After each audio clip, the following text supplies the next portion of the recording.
और मेरा बेटा मेरी ताकत है।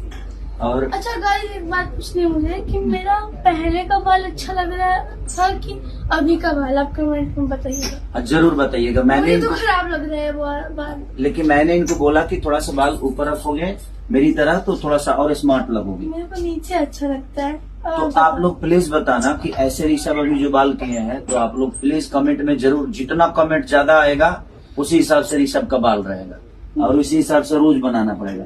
अगर लोग बोल देंगे कि ऐसे रखना है तो क्या बनवा। विवेक को बड़ा स्टाइल अच्छा ज्यादा पसंद है ना, पहले वाला।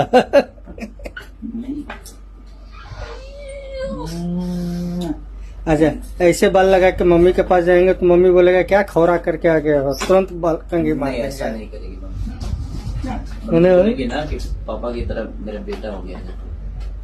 और ऋषभ आज बेटल ग्राउंड के शूटिंग पे आया है। आज ऋषभ बहुत लोगों से मिलेंगे और बहुत लोग का आशीर्वाद भी लेंगे और